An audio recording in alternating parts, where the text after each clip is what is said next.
Shalom, shalom, shalom, shalom. Shalom à vous tous qui nous suivez présentement. Que Dieu vous bénisse de partout. Par la gloire et la grâce de notre Seigneur et précieux Jésus-Christ. Nous voici encore une fois de plus auprès de vous, afin de s'édifier par la grâce de notre Seigneur et Sauveur Jésus-Christ. Je salue l'homme de Dieu convict, King convict, Montei, que Dieu soit béni. Je bénis aussi mon bien-aimé Norbert Mbangani et sa femme Nora et leur beau bébé Noé. Que Dieu vous bénisse. Vraiment, que Dieu vous bénisse. Partagez, partagez, afin que nous puissions encore une fois de plus être au devant de notre Seigneur et Sauveur Jésus-Christ. Que Dieu vous bénisse. Nous bénissons cette belle mélodie. En attendant, nous sommes en train de partager pour la gloire de notre Seigneur. Comme la chanson nous dit, pardon, j'aimerais être auprès de la présence de mon Dieu. Que Dieu bénisse encore une fois de plus les bien-aimés qui sont en ligne présentement. Nous suivons cette belle mélodie avant de commencer notre partage de pain de cet après-midi. Oh, écoutez cette belle mélodie. Il est notre souffle de vie. Il est notre tout. Oh, je bénis Seigneur, je bénis ton nom, mon Dieu, mon roi. J'aimerais être auprès de toi, dans ta présence, comme le dit la chanson. Vivre auprès de toi chaque jour, c'est ça notre partage, c'est ça notre assurance. Il est merveilleux, il est merveilleux. Partagez pour que nous puissions commencer notre belle portion de paroles de cet après-midi. Partagez pour la gloire de notre Seigneur et Sauveur Jésus-Christ. J'aimerais vivre dans ta maison chaque jour, chaque jour. Prends-moi là où tu es, Seigneur. J'aimerais être que près de toi. J'aimerais être que près de toi, comme elle dit la chanson. Oh, c'est merveilleux, c'est merveilleux. Nous bénissons notre Dieu, qu'il soit encore une fois de plus béni et loué. Qu'il soit encore une fois de plus glorifié. Merci Seigneur Jésus-Christ. Bien-aimés, sans plus tarder, nous allons commencer par la prière. Comme nous avons eu l'habitude de commencer avec la prière, aujourd'hui, par la grâce du Seigneur, nous allons encore passer encore un bon moment avec le Seigneur. Ensuite, nous allons partager cette portion de pain que le Seigneur nous a réservé cet après-midi. Pendant que nous sommes en train d'écouter cette chanson, nous allons encore élever nos voix pour bénir le puissant de Jacob. On y va au nom de Jésus-Christ. Seigneur, nous te bénissons et nous te sommes infiniment reconnaissants pour la grâce que tu nous as donnée cet après-midi afin d'être au devant de ton peuple, Seigneur. Nous ne sommes que des vases par lesquels que tu as utilisés pour que nous puissions véhiculer les messages, que nous puissions véhiculer les messages que tu as donnés pour ton épouse, pour ton peuple. Seigneur, nous nous remettons entre tes saintes mains. Nous croyons que tu es celui qui est et qui restera avec nous éternellement. L'Écriture dit que tu es le même hier, aujourd'hui, éternellement. C'est pourquoi Jésus-Christ, nous croyons en toi. Nous croyons en toi, le Dieu vivant, le Dieu puissant, le Dieu qui ne change pas, lui qui appelle à l'existence ce qui n'existe pas, lui qui est le puissant de Jacob, lui qui a délivré Israël dans l'oppression, dans la calmie, il les a amenés par ses deux ailes jusqu'au-delà, jusqu'à Canaan. Ce Dieu-là, il est aussi le même. Il est celui qui va nous amener au travers de sa parole au véritable Canaan qui est lui-même. Jésus-Christ, nous nous remettons entre tes saintes mains. Nous savons que Seigneur, sans toi, nous ne pouvons rien faire. C'est pourquoi nos vies dépendent de toi. Nos vies dépendent de toi, la pure parole.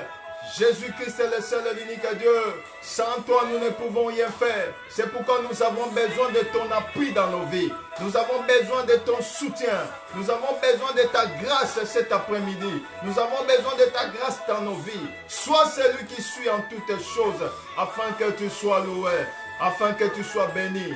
Nous t'élevons encore une fois de plus dans nos vies. Sois béni dans la vie de tout un chacun. Sois béni dans la vie de tous ceux qui nous suivent présentement. Seigneur, pense à ceux qui ont des problèmes, Jésus-Christ. Pense à ceux qui sont abattus, Jésus-Christ. Ils ont des soucis. Ils ont des soucis de X. Ils ont des soucis de Y. Mais nous croyons, Jésus-Christ, toi qui es la réponse à toutes tes questions. Tu es la réponse à tout ce qui nous préoccupe. C'est pourquoi nous te recommandons nos vies, Seigneur. Prends-nous, Seigneur, tels que nous sommes. Et amène-nous encore une fois de plus. Prends nos charges. Prends nos défauts. Prends tout ce qui nous préoccupe. Charge-toi de ça, Seigneur. Parce que tu es l'âne robiste. L'âne qui prend la charge de toute l'humanité. L'âne qui prend la charge de son peuple, l'âne qui prend la charge de son église. Jésus-Christ, mon frère, ma soeur, se présente présentement au-devant de toi. C'est pourquoi nous recommandons nos vies entre tes saintes et divines mains.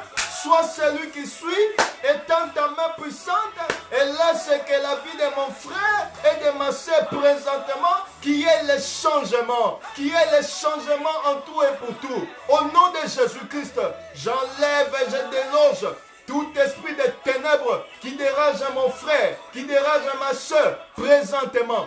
Par le nom puissant de Jésus-Christ, je déloge cela et je laisse que le seul et l'unique Dieu puisse se glorifier dans la vie de tout un chacun. Au nom de Jésus-Christ, il est dit, quiconque invoquera le nom du Seigneur Jésus-Christ sera sauvé. C'est pourquoi nous t'invoquons, toi, le seul et l'unique Dieu, le Dieu puissant et vaillant, le puissant de Jacob. Étends ta main puissante dans la vie de tout un chacun, afin que toute ombre de destruction qui règne dans la vie de ton peuple présentement, par le nom puissant de Jésus-Christ, nous les chassons maintenant et que toi, le Tout-Puissant, que tu puisses régner, que tu règnes comme étant le véritable Samson, que personne ne peut réellement saisir ni attacher. Tu es celui qui est comme le vent impétueux, tu es comme celui qui est la vague, tu entraînes tout par ton passage, entraîne toute forme de chômage, entraîne toute forme de stérilité, entraîne toute forme de problèmes qui surgissent dans la vie de tout un chacun présentement, entraîne cela par ton passage et que cela ne puisse plus tourmenter ton peuple au nom de Jésus-Christ. Au nom de Jésus-Christ, tous ceux qui ont des problèmes, Seigneur, ils ont besoin d'enfants, Seigneur. Tu es le Dieu qui donne. J'aimerais que tu puisses réellement donner les enfants, qu'on puisse saisir les enfants comme tu avais donné à notre mère Sarah. Nous voulons réellement que cela soit réellement le partage de ma soeur, le partage de mon frère qui a ses soucis présentement, que tu étendes ta main puissante. Et cela au nom de Jésus-Christ. Tous ceux qui sont au chômage, ils veulent réellement débuter le boulot, Seigneur. Toi qui es le Dieu qui pourvoit, donne le boulot pour tout un chacun, pour tout ton peuple qui a besoin que tu puisses l'aider pour la gloire de ton nom. Et c'est là au nom de Jésus-Christ. Et c'est là au nom de Jésus-Christ. Seigneur, vis maintenant dans la vie de ton peuple, afin que ton nom soit glorifié et que ton nom soit encore une fois de plus béni dans la vie de tout un chacun. Et c'est là au nom de Jésus-Christ. Tu es le Dieu vivant, tu es le Dieu qui ne change pas. Nous croyons en toi. C'est pourquoi notre vie dépend de toi. La parole me dit, j'élève mes yeux vers les montagnes, d'où me viendra le secours. Oh oui, le secours me vient de l'Éternel qui a fait le ciel et la terre. C'est pourquoi David est voyant que les montagnes se lèvent. Mais il n'a pas regardé les montagnes, mais il a regardé les lieux plus élevés, c'est-à-dire toi le créateur du ciel et de la terre. C'est toi qui es notre mari, c'est toi qui es notre soutien. C'est pourquoi Jésus-Christ, nous regardons que toi présentement. Mon frère, ma soeur, ne regarde que toi afin que tu agisses et que tu étendes ta main puissante dans leur vie et que ton nom soit encore une fois de plus béni. Sois béni, Jésus, dans la vie de tout un chacun. Nous croyons en toi, Seigneur. C'est pourquoi nous te prions. Tu es le Dieu qui ne change pas. Glorifie encore ton nom, Jésus, dans la vie de tout un chacun. Glorifie ton nom, Jésus-Christ, dans la vie de tous les bien-aimés. Qu'ils voient le Seigneur en action. Qu'ils voient le Seigneur dans les aides. Qu'ils voient le Seigneur avec son appui et leur soutien. Au nom de Jésus-Christ, je vois Israël marcher dans le désert et il y a le peuple qui était en train de mettre les blocages et les bâtons dans les roues afin que Israël ne puisse pas avancer. Mais toi, tu es le Dieu puissant. Tu as dit, nul ne tiendra devant toi tant que tu vivras. J'aimerais que cette écriture soit le partage de tous ceux qui me suivent maintenant. Qu'aucun problème, aucune situation ne peut faire face à ta vie parce que tu n'es pas n'importe qui. Tu es l'épouse de Jésus-Christ. Comme tu es l'épouse de Jésus-Christ, Jésus-Christ qui est ton mari, lui qui est ta protection, il sera toujours avec toi, il va toujours te soutenir, il sera ton appui. Que réellement Dieu soit ton appui au nom de Jésus-Christ, au nom de Jésus-Christ, au nom de Jésus-Christ. J'aimerais que tu recommandes maintenant tout ce qui te préoccupe maintenant entre les mains du Seigneur Jésus-Christ. Dis Seigneur Jésus, j'aimerais que tu étendes ta main, j'aimerais te voir en action, j'aimerais te voir en œuvre et que je bénisse encore ton nom parce que tu es merveilleux, tu es merveilleux. Nous prions tous là où nous sommes pour la gloire de notre Seigneur Jésus-Christ. Jésus-Christ le seul puissant Dieu. Je recommande encore mes bien-aimés entre tes saintes et divines mains. Nous savons que tu es celui qui est appelé le Dieu de l'impossible. Là où il est écrit impossible, tu viens comme étant possible. Là où il est écrit nul, tu viens comme étant l'accomplissement de toutes choses afin que tu puisses imposer ton grand nom. C'est toi qui chapeautes nos vies. C'est toi qui chapeautes la vie de ton peuple. C'est pourquoi Jésus-Christ, je recommande tous mes bien-aimés entre tes saintes et divines mains. Sois notre Dieu, sois notre Seigneur. Et que tout soit pour la gloire de ton nom, Jésus-Christ.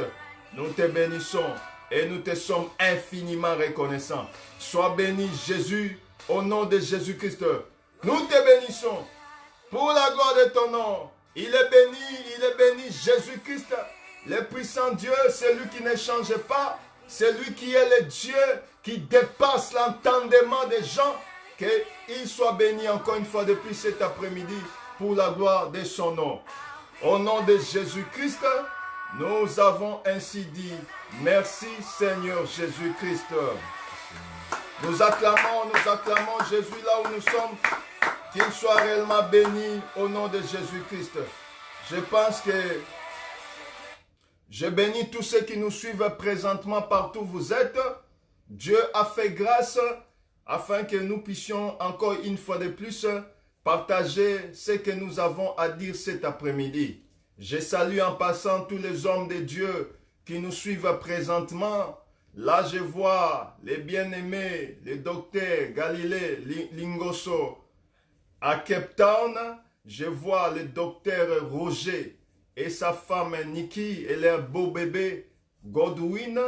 Je vois aussi le prophète Michel Lumbala de l'Assemblée de Villeneuve-le-Roi.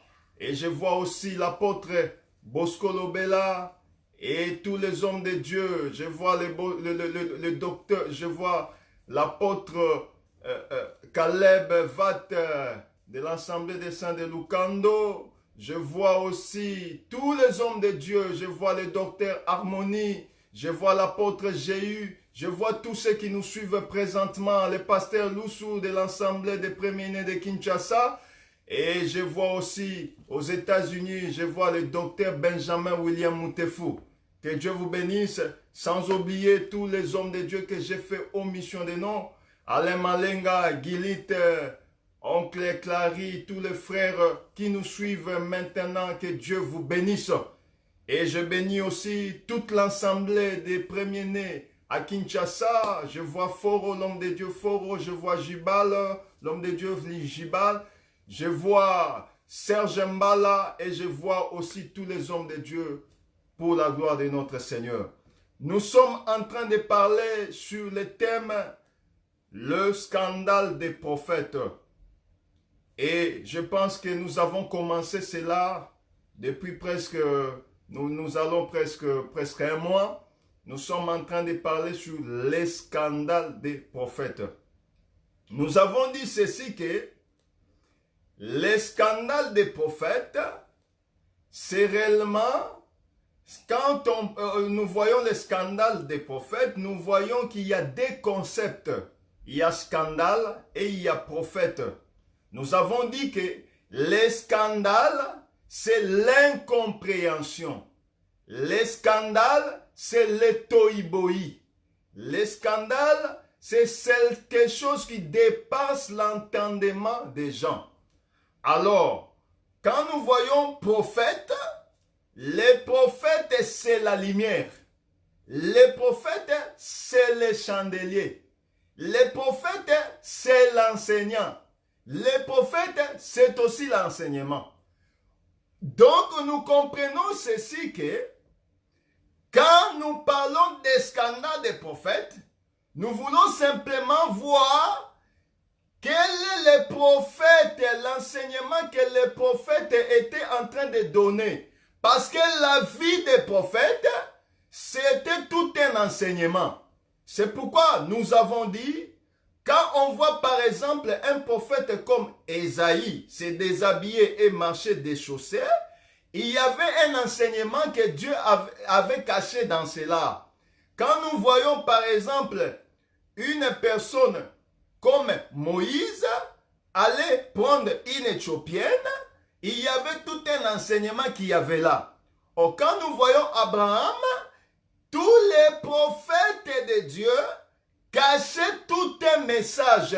Ils cachaient tout un enseignement. C'est pourquoi ceux qui ont mal compris les prophètes, ils ont compris ce que les prophètes ont fait et ils sont réellement tombés aussi dans l'oubli ou ils sont tombés dans la perdition, ils sont tombés dans les toïboïs, ils sont tombés dans le désarroi, ils n'ont pas compris le langage ou le code que Dieu avait donné au travers de ces prophètes ou de ces messages. C'est pourquoi aujourd'hui, par la grâce du Seigneur, Dieu a permis que nous puissions partager, rompre un peu le pain par rapport au diadème. Vous allez nous poser la question de savoir c'est quoi les diadèmes? Nous allons partager sur les diadèmes de Salomon. Alors, nous allons vite partir dans les livres des Cantiques des Cantiques. Excusez-moi, vous qui êtes là, vous pouvez écrire. Je pense à mon bien-aimé Norbert. Moi, je ne vois que l'image. S'il y a à écrire, vous pouvez écrire aussi et lire pour la gloire du Seigneur. Nous sommes dans les livres des Cantiques des Cantiques. Les livres de Cantiques des Cantiques, chapitre 3. Nous allons vite les prendre pour la gloire de notre Seigneur.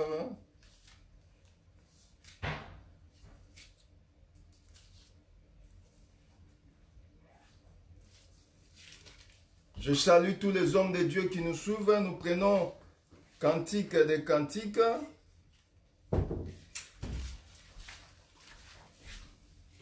Les bien-aimés peuvent nous les lire pour la gloire. Je vais les lire pour ne pas perdre le temps. Il ira les prochains. Je suis dans le livre des Cantiques des Cantiques au verset 11. Je lis au nom du Seigneur Jésus-Christ. Il est écrit ceci. Sortez, filles de Sion, regardez le roi Salomon avec la couronne dont la mère l'a couronné. Les jours de ses fiançailles, les jours de la joie de son cœur. Que Dieu bénisse encore une fois de plus la parole que nous avons lue aujourd'hui. Donc, nous sommes en train de parler sur les diadèmes de Salomon. Alors, nous allons nous poser la question de savoir C'est quoi les diadèmes? Les diadèmes, c'est une couronne. Les diadèmes, c'est une parure qu'on met sur la tête. Mais nous voyons que notre sous-thème, il y a Salomon et il y a les diadèmes. C'est pourquoi nous avons lu dans Cantique des Cantiques 3, verset 11, le frère Salomon est en train de nous dire ceci que les filles de Sion doivent sortir. Mais ils doivent sortir pour regarder le roi Salomon. Alors, et on est en train de nous dire que le roi, qui est Salomon, est couronné par sa mère. Donc, le roi avait le diadème qui a été donné par sa maman ou sa mère. C'est pourquoi nous allons un peu expliquer les concepts ou le mot Salomon. Salomon en hébreu signifie pacificateur ou réellement celui qui amène la paix. C'est pourquoi vous allez comprendre une chose, même les noms qu'on donne a une signification, comme nous l'avons dit dans les précédents enseignements. Tous nos gardent tout un mystère. Je salue tout le monde qui me suit. Là, je vois Myriam, je vois Guilite, je vois aussi tous les bien-aimés qui sont en ligne présentement. Que Dieu vous bénisse. Remarquez ceci, que le mot Salomon veut dire pacificateur. C'est pourquoi vous allez comprendre ceci que Salomon était le 10e fils de David. Mais il était le 2e enfant de Bathsheba.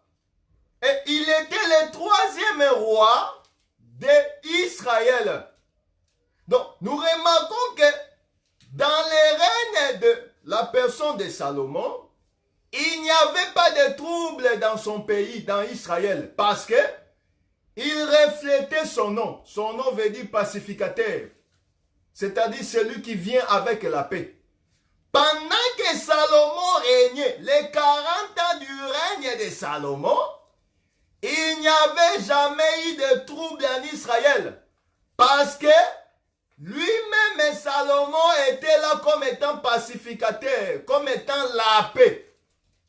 Alors, nous avons aussi ce qu'on est en train de parler. On nous a dit que réellement, le roi avait une mère qui l'avait couronné. Alors, avec cet enseignement, petit à petit, nous allons comprendre c'est quoi les diadèmes, c'est quoi réellement la mère et pourquoi on l'a couronné. C'est pourquoi, bien aimé, nous allons partir vite dans le livre de 1 Samuel 17. Nous allons lire le verset 17. J'ai pris à mon bien-aimé de le prendre. Nous sommes dans le livre de 1 Samuel 17, le verset 17. 1 Samuel 17, le verset 17. Vous pouvez le lire pour une meilleure audition. Nous lisons au nom de Jésus. Oui. Israël dit à David, son fils, prends pour tes frères cet épha de grains rôtis et ces 10 pains. Et cours au cas vers les frères. 18. Porte aussi ces 10 fromages au chef de leurs milliers.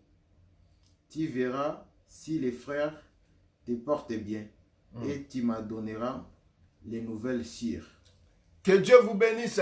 Donc nous comprenons ceci dans 1 Samuel 17, verset 17.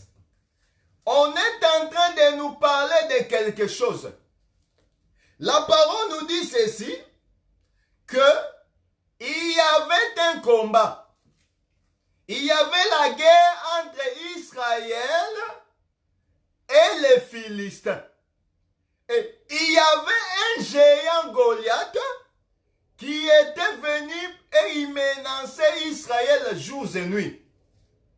Or, Ce combat, Saoul et tout le peuple qui était là, ils étaient incapables de faire face contre ou devant les géants Goliath. Alors, David qui était pas dans les combats, mais le père Isaïe l'a appelé, il lui a demandé d'aller donner la nourriture à ses frères. Alors, il a donné les fa des graines rôties et 10 pains.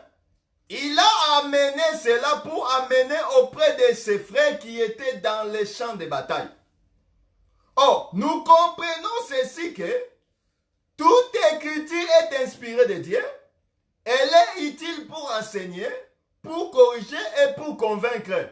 C'est pourquoi nous avons dit dans les scandales des prophètes, et nous disons toujours, que tout ce qui est dans la parole est prophétique, parce que la meilleure prophétie, c'est cette parole que nous avons.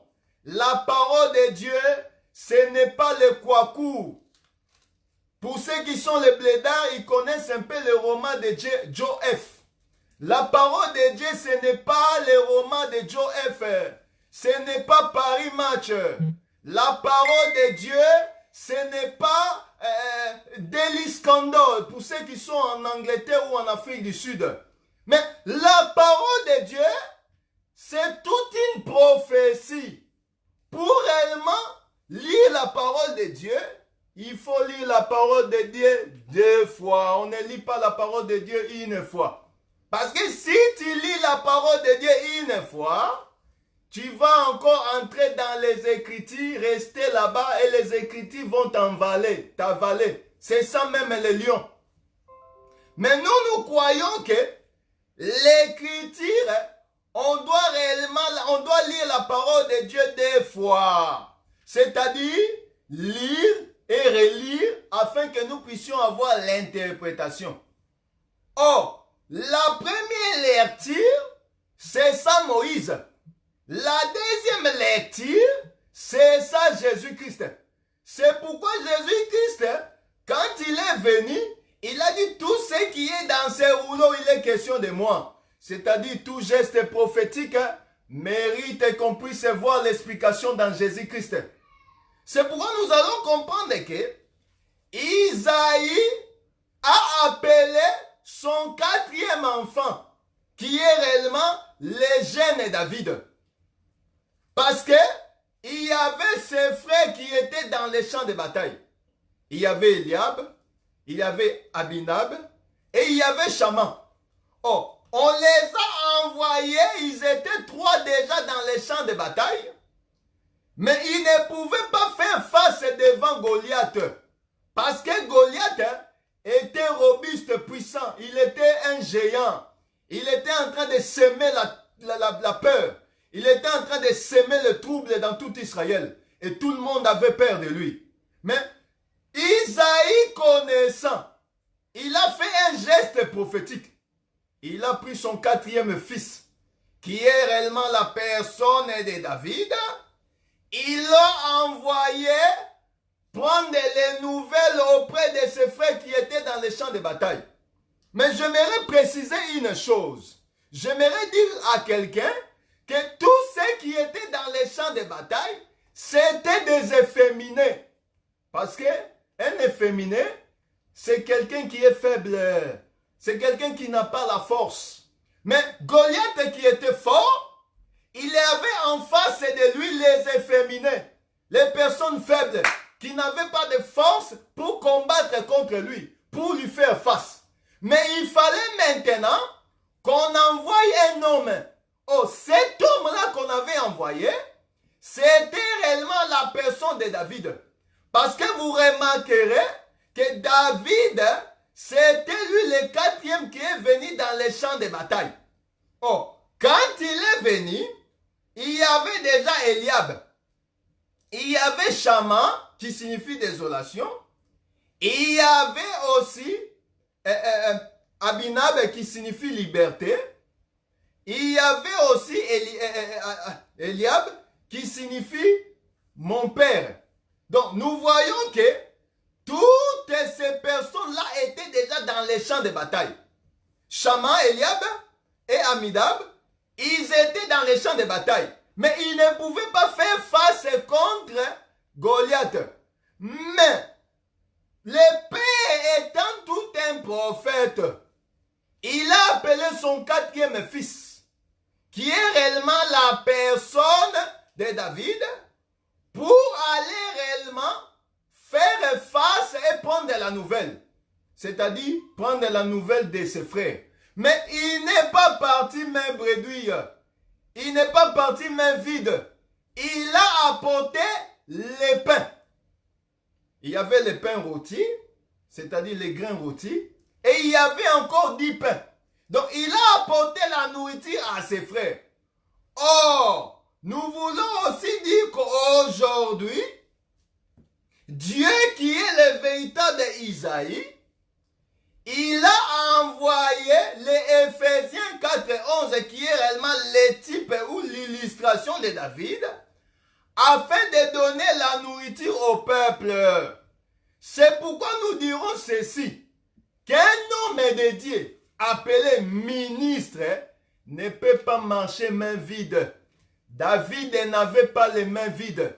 David est allé prendre la nouvelle auprès de ses frères avec le pain.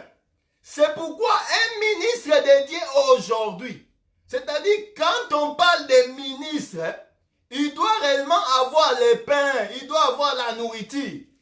Quand dans l'église ou dans les ministres, on ne trouve pas la nourriture, c'est que le ministre est efféminé. Le ministre ne peut pas donner la vie. L'église où il n'y a pas le pain, c'est une église morte. Parce que ce qui fait que la maison puisse avoir la vie, c'est la nourriture. C'est pourquoi vous remarquerez qu'aujourd'hui, il y a beaucoup de ministres qui sont efféminés. C'est-à-dire, ils n'ont pas le pain. Ce sont des hommes qui sont hommes, on les voit hommes, mais en réalité, ce sont des efféminés. Parce qu'ils ne peuvent pas combattre devant Goliath. Ils ont peur de Goliath. Ils tremblent devant Goliath. Mais pour réellement faire face à Goliath, il faut être la quatrième personne. C'est-à-dire, la quatrième personne, c'est ça ce qu'on appelle David. Or, parler de David, c'est l'homme selon le cœur de Dieu. C'est-à-dire ce que Dieu a aimé. Les bien-aimés de Dieu. Or, parler de David, c'est aussi parler de Juda. Parce que vous remarquerez que Juda était le quatrième fils de Jacob. Or, quand on a enfanté Juda, la parole me dit ceci, que la femme, c'est-à-dire Léa, avait réellement dit ceci que cette fois-ci, on louera l'Éternel. C'est-à-dire dans Juda, ses frères doivent louer le Seigneur. C'est-à-dire dans les ministres, nous devons réellement voir la gloire. La gloire de Dieu, on doit le trouver dans les ministres. Aujourd'hui, chose étonnante, nous voyons réellement dans les églises, il n'y a pas la parole. Il n'y a pas réellement les blés, les grains rôtis. Il n'y a pas le pain dans sa totalité. Or, quand il n'y a pas le pain, qu'est-ce que le peuple va manger? C'est pourquoi nous comprenons que les frères de David, qui étaient déjà dans les champs de bataille, ils représentent aussi l'église. Mais j'aimerais dire ceci, ce n'était qu'un petit flash pour nous amener un peu à la compréhension de ce que nous allons réellement parler sur les diadèmes. Or, vous remarquerez que quand il est arrivé, David est arrivé dans les champs de bataille, il a croisé qu'il y avait un incirconcis Goliath qui était en train de faire face à eux. Il a posé la question, qui est cet homme? Et qu'est-ce qu'on fera à la personne qui va réellement les battre ou qui va les tuer? Et remarquez, l'Écriture nous dit ceci, que la personne qui va faire face à Goliath ou qui va tuer Goliath, On lui donnera les richesses. Suivez-moi très bien s'il vous plaît. Les richesses. Et on lui donnera la femme. C'est là où maintenant nous allons maintenant entrer dans notre enseignement de cet après-midi. C'est-à-dire que David ne combattait pas pour rien. David avait combattu, premièrement parce qu'on l'avait envoyé par les pères. Mais le père lui a envoyé pour prendre la nouvelle. C'est-à-dire, quand on vient à l'église, la première des choses que nous venons faire, c'est pour écouter la parole. C'est-à-dire, la nouvelle dont on parle, dont on fait mention, c'est d'abord l'enseignement pur. La vraie et l'unique parole, la pure parole. Le vrai enseignement. C'est-à-dire, dans l'église, on doit trouver l'enseignement. Une église où il n'y a pas la parole, c'est une église morte. On ne peut même pas l'appeler église. On va même nommer cela groupe de prière. Autrement appelé Bituluku en lingala, pour ceux qui parlent lingala. Donc, c'est un regroupement. C'est un fan club des gens qui ont associé, qui ont peut-être les ailes d'aimer Jésus. Mais en réalité, église, c'est là où on voit David et on voit réellement l'enseignement, c'est-à-dire le pain. Oh, remarquez ceci. Avant que la délivrance ne puisse venir dans ta vie, il faut d'abord écouter la parole. C'est pourquoi, bien aimé, il y a aujourd'hui les gens qui veulent les miracles, mais ils ne veulent pas la parole. Ça ne peut pas se faire, frère. Ça ne peut pas se faire, ma soeur. D'abord, il faut l'enseignement. La parole nous dit ceci. Cherchez d'abord le royaume des cieux et les autres choses vous seront données en surplus. C'est-à-dire, pour que tu sois béni, il faut d'abord être amoureux de la parole. Pas l'amoureux d'une assemblée locale. Pas l'amoureux de ton pasteur. Pas l'amoureux d'un prophète ou d'un docteur quelconque. Pas l'amoureux de ton pays, mais l'amoureux de la parole. Le fan club de Jésus. J'aime ça. J'aime les gens qui sont les amoureux de Jésus. Frère, nous sommes d'abord amoureux de la parole. Nous devons être amoureux de la parole. Quiconque est amoureux de la parole, l'Éternel lui donnera les surplus. Parce que d'abord nous devons écouter la parole, c'est-à-dire chercher le royaume. Ensuite, nous aurons les surplus. Les surplus, c'est tout ce que tu cherches. Bien-aimé, cherche d'abord celui qui donne les boulots. Ensuite, l'Éternel te donnera les boulots. Cherche d'abord celui qui est béni. Ensuite, tu auras la bénédiction. Cherche d'abord celui qui donne les enfants. Ensuite, tu auras les enfants. C'est pourquoi la parole nous dit, c'est la bénédiction de l'Éternel qui bénit et il ne les fait suivre d'aucun chagrin. C'est-à-dire, David amène d'abord les pains, les frères mangent, ensuite viendra la délivrance pour lui et pour tous les peuples. C'est pourquoi tous les efféminés, toutes ces personnes qui étaient dans les champs de bataille, ils ne pouvaient pas amener la guérison ou ils ne pouvaient pas amener la délivrance. C'est pourquoi vous allez remarquer ceci, que le Père a fait un geste prophétique. Il a réellement envoyé les trois frères Eliab. Nous avons dit Eliab veut dire réellement Père, mon Père, c'est-à-dire Dieu Père.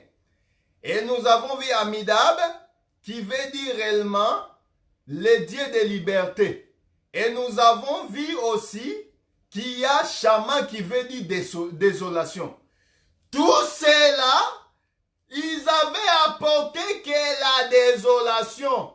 Donc, c'est pourquoi Dieu a envoyé le quatrième. Oh, le quatrième, c'est celui qui vient apporter la vie. C'est pourquoi nous allons comprendre que quand Judas est né, il y avait la louange. Quand Lévi était né, on n'avait pas loué Dieu. Quand Siméon était né, on n'avait pas loué Dieu. Quand Ruben était né, on n'avait pas loué Dieu. Mais quand la personne de David est venue, c'est-à-dire Juda, on devait louer Dieu. Parce que Dieu, c'est le quatrième. C'est pourquoi vous allez remarquer que le quatrième jour, Dieu, Jésus-Christ, s'est présenté dans la tombe de Lazare. Lazare était mort pendant 3 jours.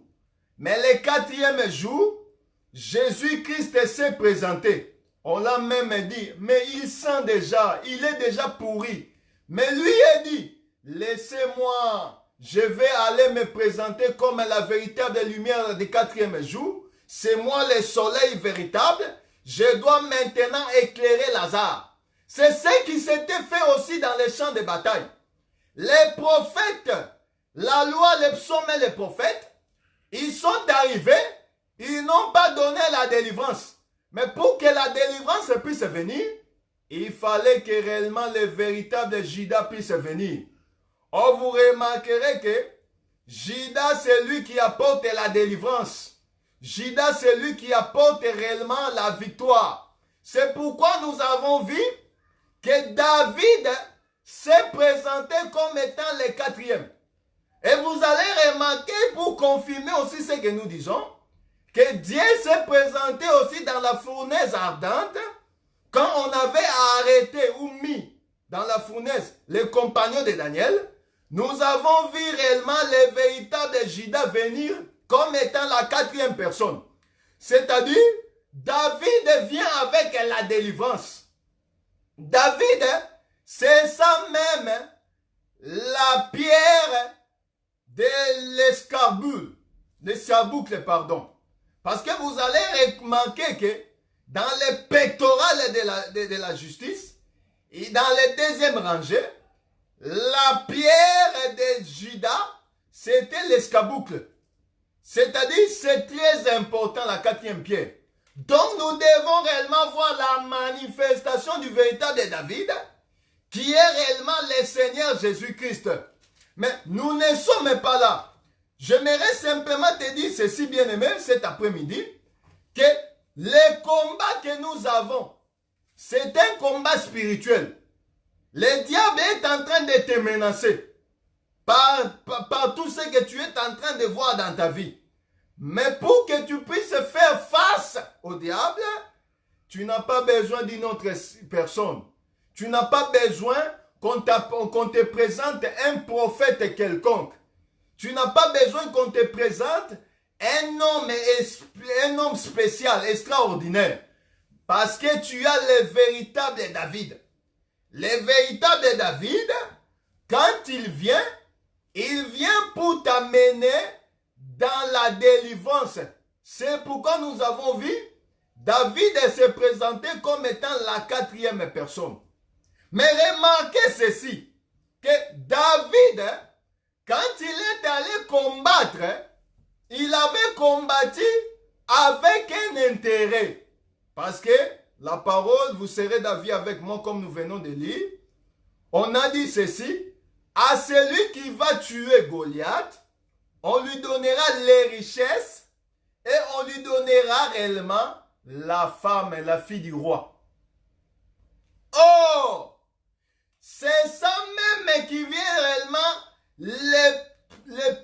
l'épicentre de notre prédication, de notre enseignement de cet après-midi. C'est-à-dire, quand on parle de diadème, nous avons dit que le diadème, c'est la couronne. Le diadème, c'est réellement la femme. C'est pourquoi vous allez comprendre que David avait combattu pour l'intérêt d'avoir la femme. David n'avait pas combattu seul. Il avait combattu parce qu'il savait que si je gagne, parce que je vais gagner, quand je vais gagner, on va me donner les richesses et on va me donner la femme. Nous allons réellement prendre un verset pour réellement appuyer ce que nous sommes en train de lire. Nous allons prendre le livre de Timothée. Nous sommes dans le livre de 2 Timothée 1. 2 Timothée, le bien-aimé peut les prendre pour aller vite. 2 Timothée 1, verset 5.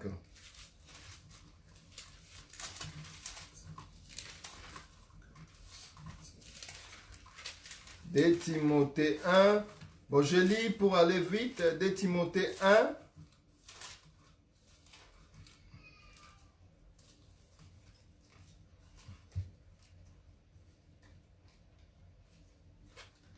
De Timothée 1, verset 5. Je lis au nom du Seigneur Jésus-Christ.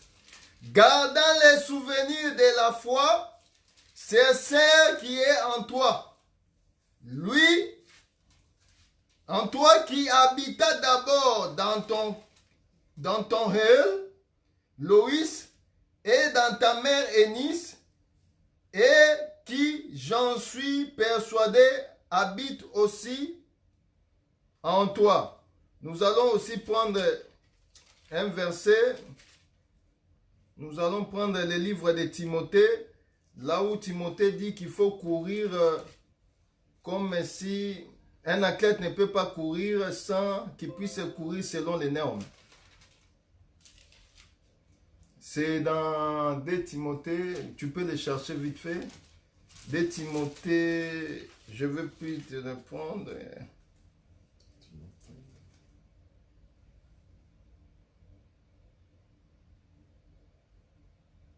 Ouais, je vais prendre même ça aussi, c'est un bon verset. Prenons 2 Timothée 2, verset 5. Voilà, c'est ça. Et l'athlète n'est pas couronné s'il n'a pas combattu suivant les règles.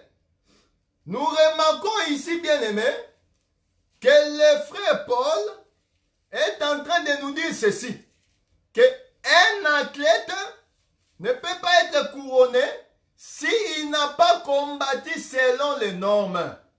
Donc, par là, nous allons comprendre une chose, que la personne de David, il savait que si je gagne ce combat, réellement, on va réellement me donner le diadème, c'est-à-dire la couronne. Or, cette couronne, nous avons vu que même Samuel l'interprète en disant que c'est la femme. Donc, par là, nous comprenons que la femme, c'est ça réellement le diadème. La femme, c'est seulement la couronne. La femme, c'est ça aussi le prix. C'est-à-dire, quand tu vas régner sur Goliath, tu auras un prix. Mais le prix qu'on va te donner, c'est la femme et les richesses. Donc, nous comprenons que David a combattu Goliath parce qu'il avait l'intérêt de gagner la richesse et la femme. Or, David, il est nommé Juda, celui qu'on appelle réellement le 4e fils. Or, nous avons dit que le 4e fils, c'est ça même la lumière, c'est ça même le soleil qui vient chasser les ténèbres. Nous l'avons réellement vu avec Lazare. Jésus-Christ est venu le 4e jour comme étant la véritable lumière afin de chasser toutes les ténèbres qui étaient en train de régner dans Lazare. Et nous avons vu, il a ôté la pierre, il a réellement sorti Lazare. Or, nous prenons aussi la personne de Goliath comme étant les ténèbres. Les ténèbres qui est en train de régner dans ta vie. Donc, David savait que pour que je puisse gagner, il a d'abord posé la question. Frère, nous aussi aujourd'hui, nous devons savoir la phrase que nous devons poser. Si nous sommes en Jésus, qu'est-ce que nous aurons? C'est pourquoi Pierre aussi, étant un prophète, il est entré dans la pensée de David, il a raisonné et il a réellement vu comme David. C'est pourquoi nous disons que la parole, elle se complète. Un prophète ne peut pas contredire un autre prophète. Un ministre ne peut pas contredire un autre ministre. Cela veut simplement dire, si réellement tu es envoyé par le Père Isaïe, c'est-à-dire, moi aussi je suis envoyé par le Père Isaïe, donc nous devons réellement avoir l'enseignement d'Isaïe. C'est ça réellement notre confession. On ne peut pas avoir 10 prédications dans une assemblée. On ne peut pas avoir 40 enseignements dans une assemblée. Parce que, vous allez voir, les pains n'étaient pas faits par David, mais c'est le Père lui-même. Le Père doit te donner l'enseignement, et toi tu dois réellement donner l'enseignement aux frères. Oh, les frères de David, nous avons dit que les frères de David, c'est ça l'église. Oh, dans l'église, nous devons avoir que les pains que le Père Isaïe nous a amenés. Oh, le Père Isaïe nous donne les pains au travers du ministre, c'est-à-dire les prophètes, les docteurs, les apôtres, les évangélistes et les pasteurs. Et il nous amène les pains afin que nous puissions avoir la force. Mais lui aussi, il doit combattre. Pour ne pas aller battant l'air, j'aimerais revenir à Pierre. Remarquez que Pierre a dit ceci. Seigneur, nous t'avons suivi. Nous avons abandonné nos familles. Nous avons abandonné nos maisons. Mais qu'est-ce que nous aurons en retour? Jésus-Christ l'a répondu comme on avait répondu à David. David, on lui a dit, tu auras la richesse et la femme. Et remarquez le Seigneur Jésus-Christ, étant aussi un prophète, qui ne peut pas contredire un autre prophète. Il a dit ceci, dans les siècles présents, vous aurez tout ce que vous voulez, la richesse. Mais dans les siècles futurs, vous aurez la vie éternelle. Donc nous comprenons ceci que nous prions Dieu pour l'intérêt d'être sauvés, pour avoir la vie éternelle. Frère, ça sera vraiment une déception que tu es en train de prier aujourd'hui et les derniers jours, tu ne puisses pas voir le véritable mari qui est réellement David. C'est pourquoi David est réellement, il devait combattre pour la femme. Oh, quand il combat, c'est pour qu'il puisse avoir réellement ce qu'on appelle les diadèmes ou la couronne. Nous allons partir dans le livre de Matthieu afin de comprendre réellement ces gestes prophétiques qui se passent là-bas. Prenons Matthieu 27 pour la gloire de notre Seigneur. Matthieu 27.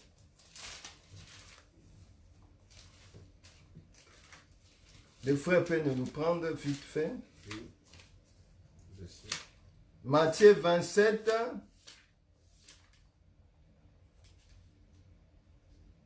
Nous commençons par les versets.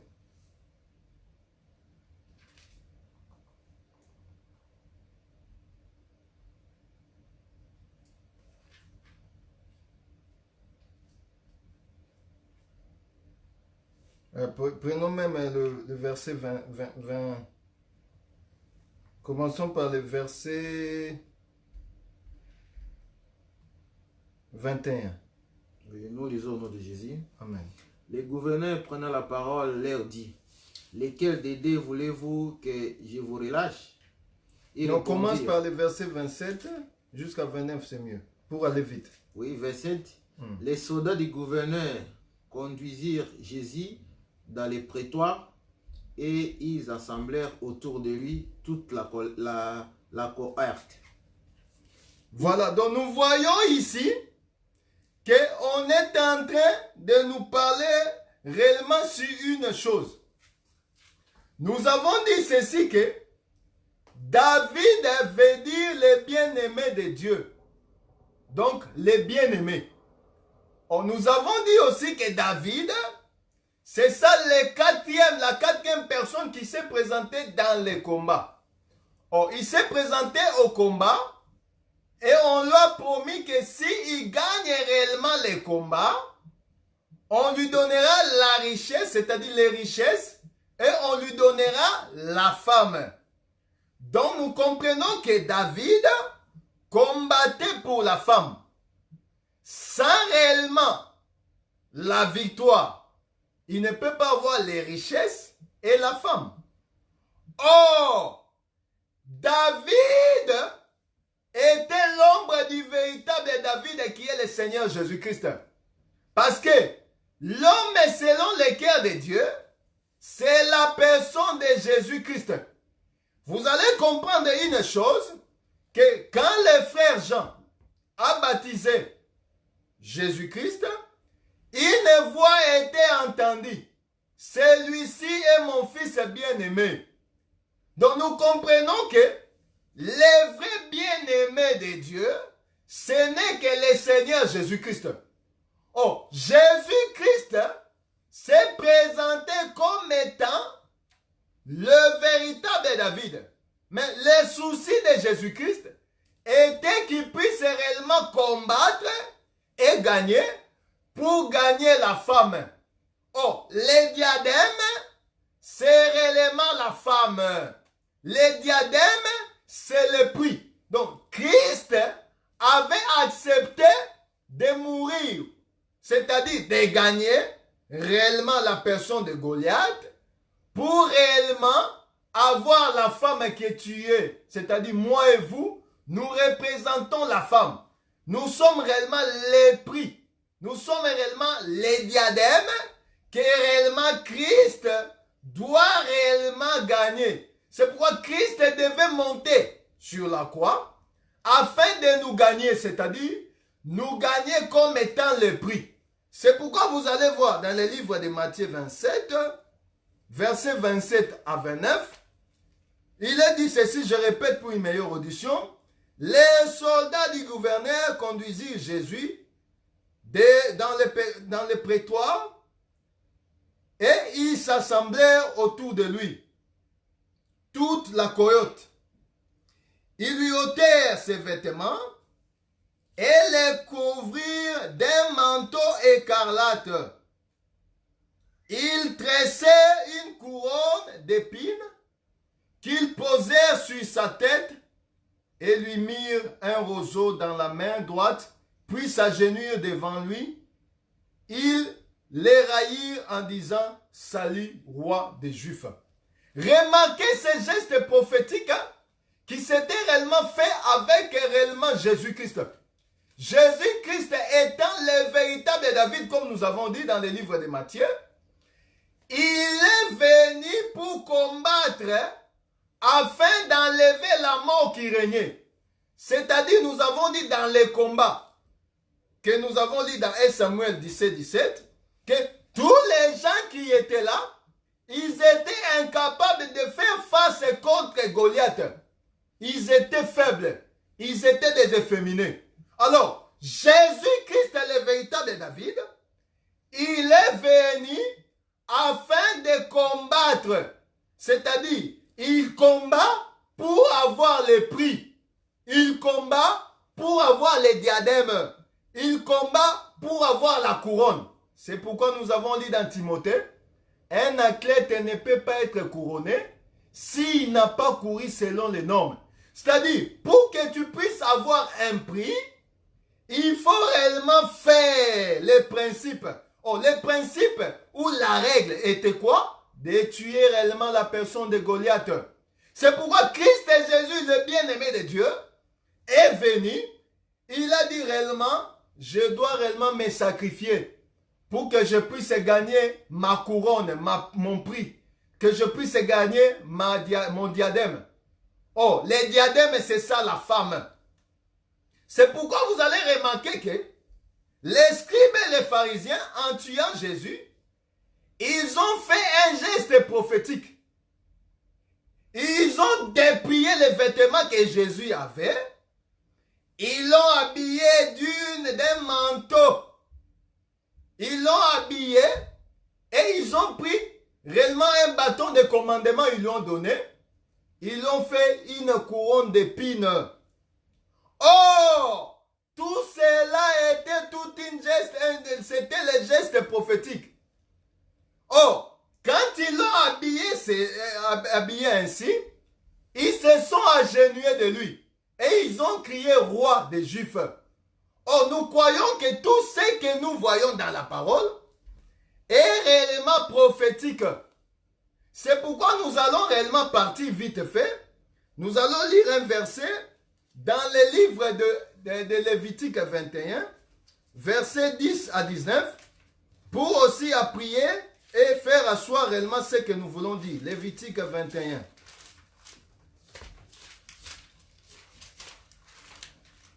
Le frère peut nous aider vite fait. Lévitique 21, page 133, versets 10 à 19. Dis fort, s'il te plaît, pour la gloire du Seigneur. 21, 10 à 19. Oui, nous lisons au nom de Jésus. Amen. Les sacrificateurs qui ont la supériorité, si ses frères, pardon. Écoutez bien, les sacrificateurs qui ont la supériorité. Continue s'il te plaît.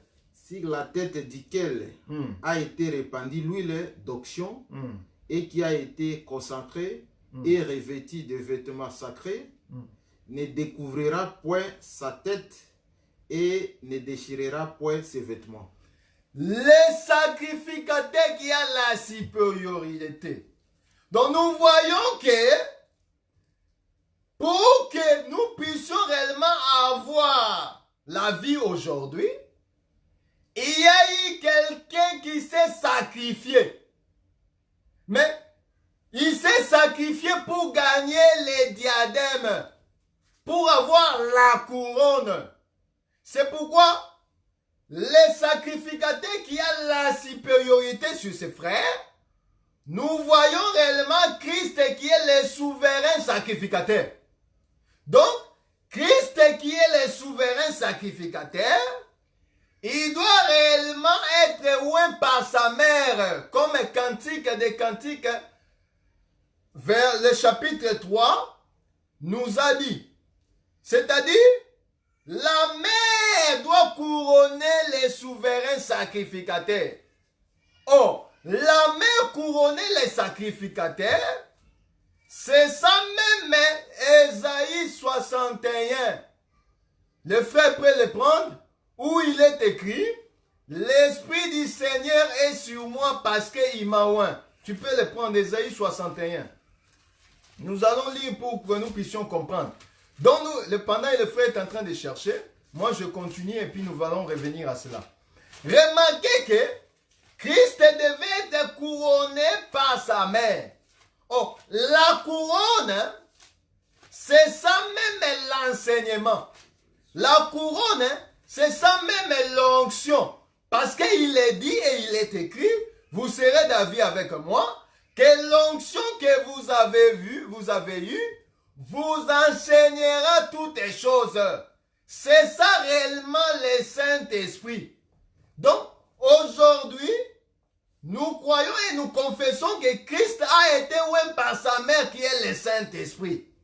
Lui-même étant le Saint-Esprit, donc il a été oint pour que nous puissions avoir réellement, il puisse avoir la supériorité. Oh, quand il est supérieur, pouvez le lire s'il vous plaît. Oui, Ésaïe 61, verset 1, nous lisons au nom de Jésus. L'Esprit du Seigneur, l'Éternel, est sur moi. Oui. Car l'Éternel m'a oint pour porter des bonnes nouvelles aux malheureux et m'a envoyé pour guérir ceux qui ont les cœurs brisés, pour proclamer aux captifs la liberté et aux prisonniers la délivrance. Voilà. Remarquez qu'Ésaïe 61 est en train de nous dire ceci. Que l'Esprit de l'Éternel est sur moi parce qu'il m'a oint. Donc, l'Éternel qui a été oint par sa mère, comme le livre des Cantiques nous dit, c'est ça l'onction sur Christ Jésus, afin de libérer réellement Israël que nous sommes, c'est-à-dire les frères de David, qui étaient oppressés, opprimés par Goliath. C'est-à-dire, Christ Jésus est venu pour libérer le peuple entre les mains de Goliath. Goliath était en train de te persécuter. Goliath était en train d'embrayer ta vie. Il t'avait réellement opprimé. Il t'avait affligé. Il t'avait persécuté pendant longtemps. Parce que David n'était pas encore venu. Mais quand David est venu, lui étant réellement celui qui a la supériorité sur ses frères, qui est oué par la mère, qui est l'enseignement, le Saint-Esprit, il est venu pour te libérer, te rendre captive, te rendre libre. Or, Eliab, Shama, Aminadab n'avaient pas réellement rendu la liberté. C'est pourquoi les prophètes sont venus.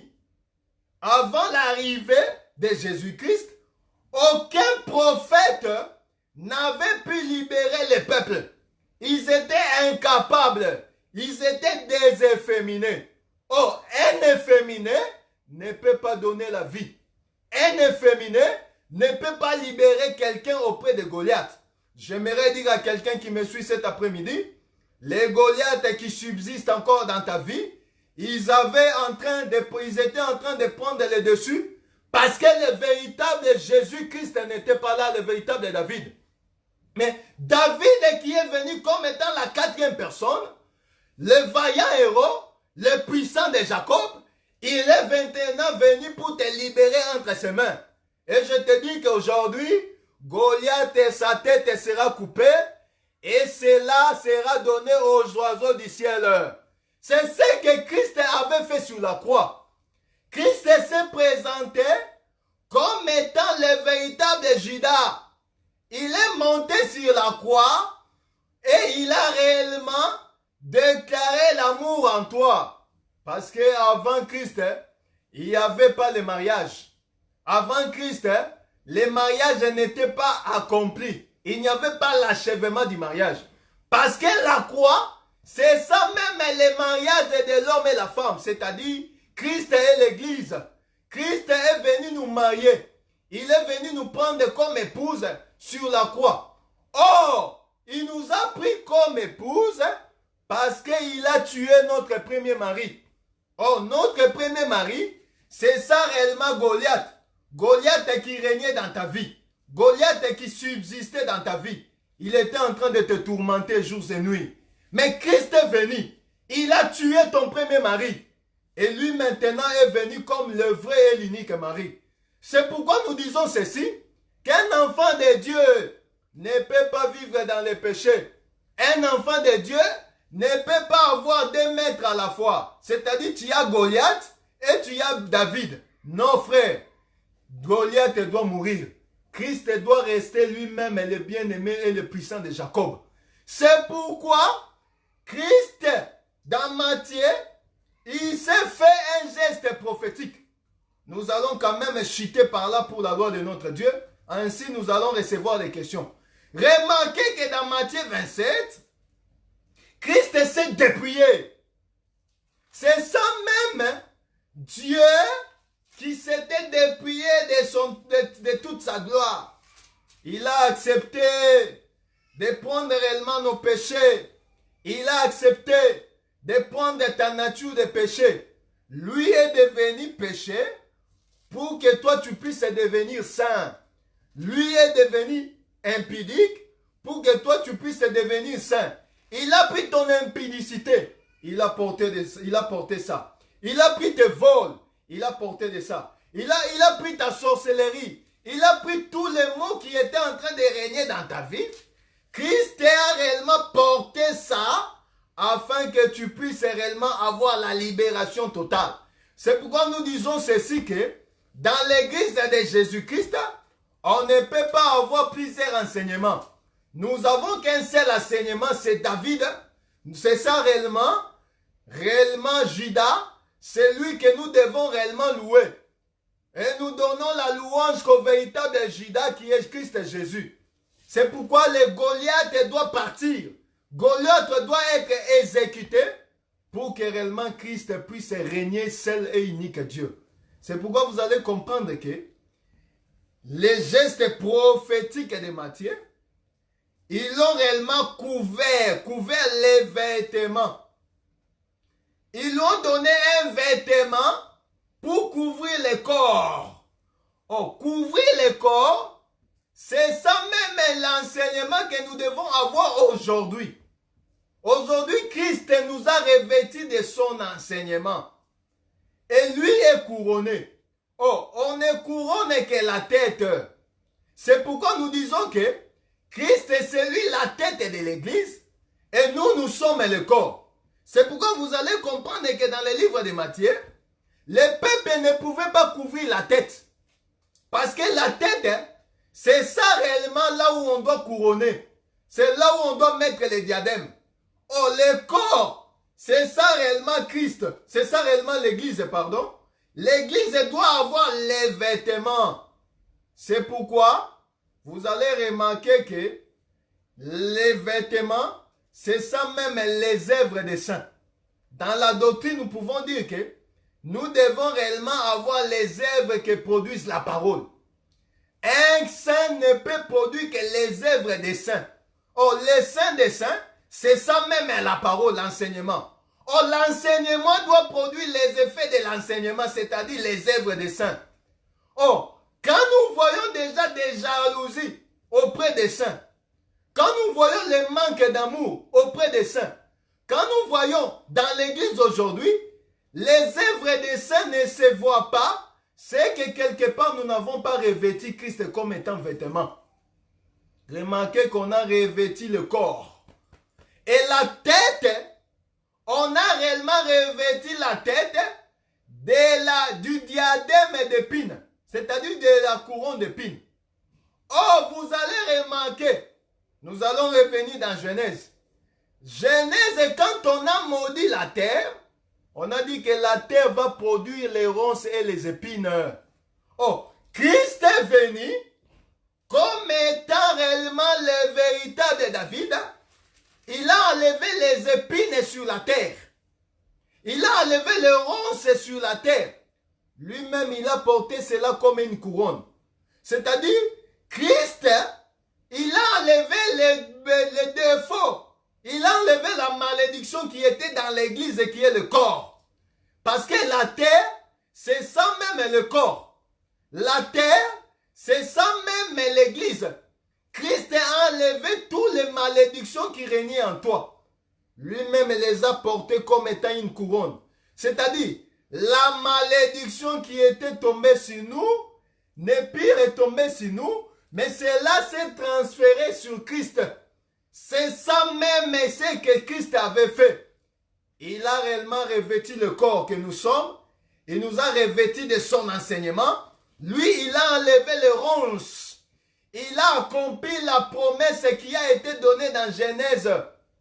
Genèse 2, il est dit ceci. Quand l'homme et la femme avaient péché, la parole nous dit ceci, que la terre produira les épines et les ronces. Or, la terre produit les ronces et les épines. C'était la malédiction que nous avions quand le véritable David n'était pas. Quand David n'avait pas encore gagné sur la croix, les épines avaient de l'influence sur nous. C'est-à-dire la malédiction. Les problèmes régnaient encore sur nous. Les défauts étaient encore sur nous. Nous avons eu notre propre vie. La malédiction régnait sur nous. Ça, c'est selon la doctrine. Mais Christ est venu. Il a enlevé les épines. Il a enlevé réellement ce que nous appelons la malédiction. Il s'est réellement porté cela afin que nous puissions être totalement libérés. C'est pourquoi aujourd'hui, la malédiction n'a pas de l'impact sur ta vie. Aujourd'hui, tout ce que nous avons comme problème, situation qui dérange nos vies, n'ont plus de l'influence sur nous. Parce que Christ est le véritable David, lui l'homme du 4e jour, s'est projeté en toi, et le tombeau est libéré, le tombeau est vide maintenant. Tu es venu et il t'a délié afin que tu puisses marcher et vaquer dans tes occupations. Que réellement l'Éternel bénisse tout un chacun. Nous voulons dire ceci que la couronne, la couronne que Christ avait portée, c'est réellement le prix que Christ avait fait sur la croix. Les sacrifices que Christ avait fait sur la croix. C'est ça réellement le prix que Christ avait manifesté pour que moi et vous, que nous puissions être sauvés. C'est-à-dire vous et moi, que nous puissions avoir la vie. Vous et moi, que nous puissions plus avoir les épines en nous, la malédiction. Que nous puissions réellement être bénis. C'est pourquoi aujourd'hui, nous revêtons Christ. Comme dans Matthieu 27, on avait réellement revêti la personne de Christ d'un vêtement. Nous aussi, nous sommes réellement revêtis par l'enseignement. L'enseignement, c'est quoi? Ce n'est que la pureté de la parole. C'est pourquoi nous sommes fondés dans l'enseignement des apôtres et des prophètes. Christ et Jésus lui-même étant la pierre angulaire. Donc aujourd'hui dans le Seigneur, nous avons Christ et Jésus qui est la pureté de la parole. Oh, Christ et Jésus est là afin que nous puissions réellement avoir la vie et cette vie en abondance. Vraiment que Dieu vous bénisse. J'aimerais simplement attirer notre attention cet après-midi pour dire à quelqu'un que Christ et Jésus, c'est lui le véritable et l'unique Dieu. C'est lui le véritable David, l'homme du quatrième, l'homme véritable Judas, qui est venu te libérer afin qu'il puisse avoir le prix. Oh, le prix qu'il a pris, c'est ça même la femme. Oh, cette femme, il le prend, mais quand il le prend, il enlève d'abord la malédiction en lui. Et réellement, tu deviens sa femme et réellement, tu portes son enseignement. C'est pourquoi dans Cantique, quand on parle de la joie du fiançailles et on parle de la joie du cœur, ce n'est que le mariage que Christ et Jésus avaient fait sur la croix. Donc Christ et Jésus, le véritable Dieu, la véritable parole, il s'est manifesté en nous afin que nous puissions réellement avoir la vie et cette vie en abondance. C'est pourquoi, bien-aimés dans le Seigneur, nous voulons chuter par là et nous allons commencer maintenant à répondre à des questions pour la gloire de notre Dieu. Pour aujourd'hui, nous chutons par là et que mon Dieu puisse bénir tout un chacun. Au nom du Seigneur Jésus-Christ, pendant que nous sommes en train d'écouter la chanson, je vais demander à mon bien-aimé, parce que moi je ne vois pas de questions. S'il y a des questions déjà, vous pouvez me les donner pour la gloire de notre Dieu. J'attends vos questions, nous chutons par là.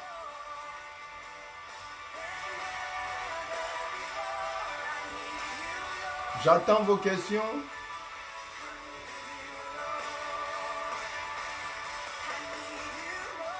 Pendant que nous écoutons cette belle mélodie, nous attendons les questions. Mais tout en...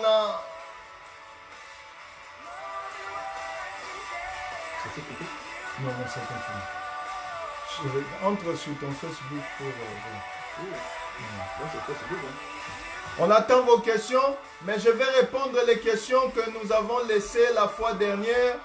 Je pense la sœur Myriam nous avait posé la question concernant, si je ne me trompe pas, sur le ministère de la femme. Est-ce que la femme peut-il prêcher ou pas? Je pense que nous pouvons aussi répondre à cela. En attendant, nous attendons d'autres questions. Je vais prendre une écriture vite fait dans le livre de Timothée.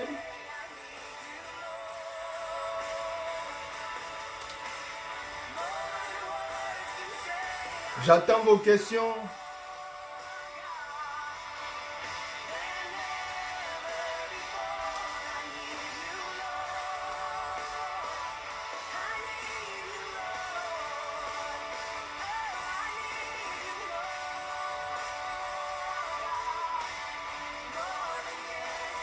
Pour le ministère de la femme, c'est bel et bien clair.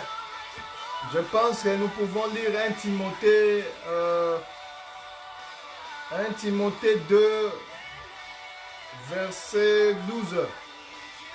Vous allez voir qu'il est dit, je ne permets pas à la femme d'enseigner, ni de prendre l'autorité sur l'homme, mais elle doit demeurer dans le silence. J'aimerais te dire, sœur Myriam, la sœur peut prêcher, mais elle peut prêcher où? C'est ça maintenant le problème. Parce que nous confessons que nous sommes dans l'évangile qui explique tout. La raison de toute autre chose. La femme peut aller prêcher dans les trains, dans les marchés. Elle peut aller prêcher n'importe où. Mais dans l'assemblée des saints, nous ne voyons pas un ministre femme. Parce que vous allez comprendre que parmi les disciples ou les apôtres, il n'y avait aucun ministre femme. Si vous me donnez au nom aujourd'hui, les noms de ministres femmes qui avaient prêché, là, vous comprenez ce que j'aimerais dire. Mais en réalité, il n'y a aucun ministre femme dans les 10 apôtres. Mais la femme peut aller prêcher, elle peut faire l'œuvre que réellement la femme samaritaine avait fait. Elle peut aller évangéliser. Remarquez ceci, la femme samaritaine, quand elle est allée, elle a dit, venez écouter. Donc elle peut faire cette œuvre-là, ce service-là, réellement évangéliser, mais pour amener les gens, pour que les ministres puissent réellement enseigner. Or, j'aimerais dire à ma sœur que si elle veut prêcher, elle peut aller prêcher dans les trains, dans le boulot où elle fait, mais dans les assemblées des saints, il n'est pas donné à la femme de prêcher. Ce n'était qu'une conclusion pour un peu répondre à la sœur Myriam. Oui. C'est Myriam. Est-ce que c'est Dieu qui parle? Ah ouais, la sœur me demande est-ce que c'est Dieu qui parle ou c'est Paul? Bon, j'aimerais te dire ceci. Paul dit ceci. Soyez mes imitateurs comme moi je suis imitateur de Christ. Si aujourd'hui nous avons cet évangile que nous prêchons, c'est-à-dire si aujourd'hui la sœur Myriam qui me pose cette question a la vie, c'est parce qu'un frère Paul avait fait ses services. C'est-à-dire, l'évangile n'était pas donné pour nous. Si nous revenons même dans la loi, tu vas remarquer que parmi les sacrificateurs, je n'avais pas envie d'entrer là-bas, mais la sœur m'a encore stimulé à aller encore. Remarquez, nous rentrons dans l'ombre. Parce que la parole nous dit ceci, ce qui a été, c'est ce qui sera. Or, quand Dieu a introduit la sacrificature, c'est-à-dire, quand l'Éternel a donné les sacrificateurs, vous allez remarquer qu'il y avait Aaron et ses 4 fils. C'est eux qui sont réellement l'ombre de 5 ministères dans l'ombre. Mais parmi les fils d'Aaron, il n'y avait pas réellement les femmes. Oh, l'apôtre Paul a allé puiser dans là. Je prends ça, c'est un premier témoin. Je prends un second témoin. Vous allez prendre ceci. Dieu a envoyé Moïse pour aller libérer son peuple. Il a dit à Moïse, Moïse a dit, moi je ne sais pas parler. Alors Dieu a dit à Moïse, je mets Aaron comme ton interprète. Moi je te fais Dieu au devant de Pharaon. Frère, il faut bien lire la parole. On a bien dit que je te fais Dieu devant Pharaon. Donc, Moïse était Dieu devant Pharaon et les Égyptiens. Mais on a mis auprès de Moïse un interprète. Oh, cet interprète, il était là pour réellement faire les services qui se fait aujourd'hui. C'est-à-dire les ministères. Prendre auprès de Moïse et réellement amener auprès du peuple. Oh, les sacrificateurs, Aaron, représente réellement ce que nous parlons de ministre aujourd'hui. C'est pourquoi la femme, comme je viens de le dire, elle peut aller prêcher. Elle peut aller prêcher n'importe où, mais pas dans les assemblées des saints. Parce que dans les assemblées des saints, on n'a pas vu un apôtre femme. S'il y a une apôtresse, ou une pastoresse, ou une évangéliseuse, prenez tous les mots voltairiens que vous pouvez mettre, mais moi j'en vois pas. Mais moi je vois que les femmes avaient le don des prophéties, de la prophétie, des paroles de connaissance. Ils étaient là au service de l'église. Et les femmes, comme aujourd'hui, je connais aussi certains frères qui aujourd'hui qui ont été évangélisés ou prêchés par une sœur qui confesse l'évangile que nous avons, l'évangile de la grâce. Et je me rappelle bel et bien, et puis le frère me dit, moi si aujourd'hui j'ai l'évangile, c'est parce que ma femme m'avait prêché. C'est-à-dire la sœur a reçu l'enseignement, la loi et la grâce, et l'homme qui est venu lui draguer, et la sœur l'a amené dans l'évangile en lui prêchant, et il l'a amené encore dans l'église, et aujourd'hui ils ont des enfants. Donc la sœur a fait les services que la femme samaritaine avait fait. Donc aujourd'hui, nous croyons et nous confessons que réellement, que la femme peut réellement faire l'œuvre en dehors de l'église, mais dans les assemblées des saints, il n'est pas réellement accordé. Qu'est-ce qu'il est écrit? Je vais voir. Est-ce que Dieu peut donner un message à un païen qui ne connaît pas? Donner un message à un païen. Bon, bien aimé Patrick, oui, vas-y, regarde les questions, vous allez me dire. J'aimerais te dire ceci, dans les choses de Dieu, il n'y a pas l'absolu. C'est-à-dire, même si nous interprétons les choses, mais nous interprétons les choses selon la parole, selon la lumière. Dieu peut parler d'une manière ou d'une autre. Dieu aussi peut donner un message à un païen, et puis c'est un bon message. Mais ce message ne contredit pas réellement, parce que Python aussi, il dit des choses qui sont réellement des choses qui sont aussi, on peut les appeler comme des semblants vrais. Mais ce sont des choses qui sont réelles. Je suis dans l'écriture parce que vous aimez l'écriture.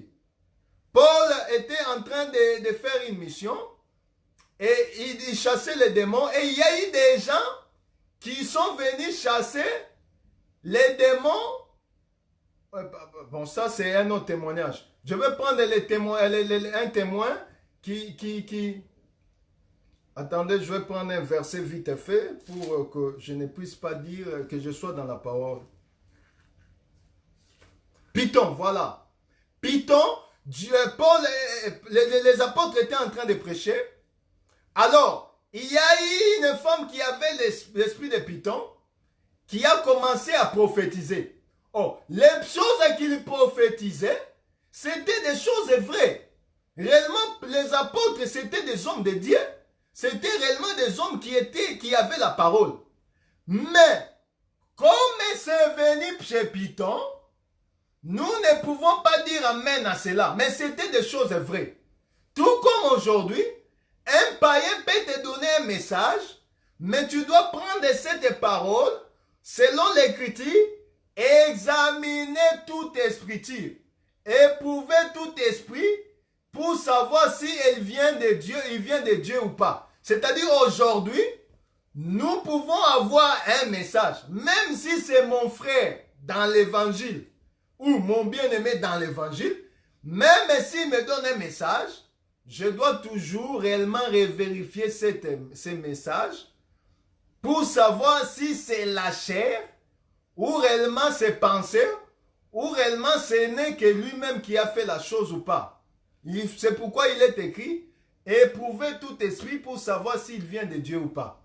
Donc nous devons éprouver. Donc on n'est pas dans l'absolu pour dire que Dieu ne peut pas parler au travers d'un païen. Dieu peut aussi susciter un païen pour donner un message afin que son peuple puisse réellement retourner dans les chemins. Ce n'est pas l'absolu, mais ça peut aussi toutefois se faire. Mais la prophétie ou le message que le païen va donner, si ça contredit la parole, c'est un python. C'est pourquoi nous devons toujours vérifier tout message, toute prophétie dans la lumière de la parole. Parce qu'aujourd'hui, il y a des messages qui se donnent, on te voit nu et la personne te dit non, tu es impudique. Non, parce que tu as vu quelqu'un nu, cela veut dire qu'il est impudique. Non, ça peut aussi être que la personne est nue, c'est-à-dire il n'a pas la parole. C'est-à-dire ce jour-là, il ne prie pas, il est éloigné de Dieu. C'est pourquoi tu l'as vu nu dans les messages. Et toi aussi dans la lumière de la parole, quand on te donne un message comme ça, il faut réellement voir, ah, mais comment on m'a parlé que je suis nu? Et tu dois voir réellement ton état avec Dieu. Quelle est ton intimité avec Dieu? Si réellement tu n'es pas dans la vie des péchés de l'impudicité, tu dois réellement interpréter ces messages, c'est par rapport à l'intimité, ou soit c'est par rapport aux œuvres, c'est-à-dire tu n'as pas les bonnes œuvres.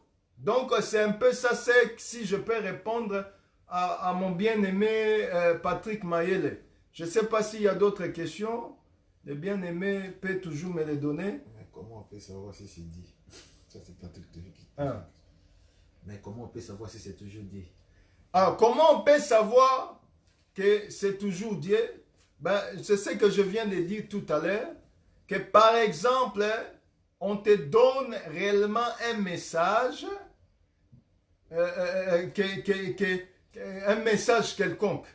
Ça peut être, comme je viens de le dire tout à l'heure, que tu es en train de marcher nu. Ça, c'est un païen qui le donne. Toi, tu es dans le Seigneur, tu as des frères qui n'ont pas l'évangile.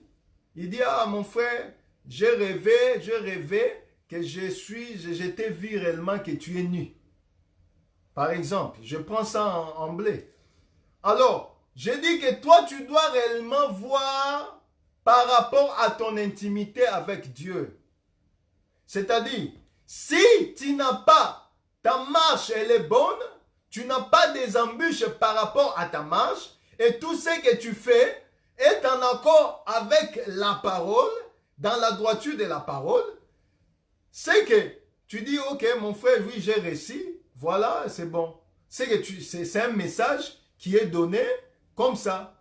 Mais si dans ta vie, tu te reproches de quelque chose, c'est que réellement, c'est Dieu qui a permis que lui puisse parler. Parce qu'aujourd'hui, l'apôtre Paul dit, nous brochons d'une manière, tantôt d'une autre. Peut-être que tu es en train de brocher sur ta vie. Tu ne marches pas bien.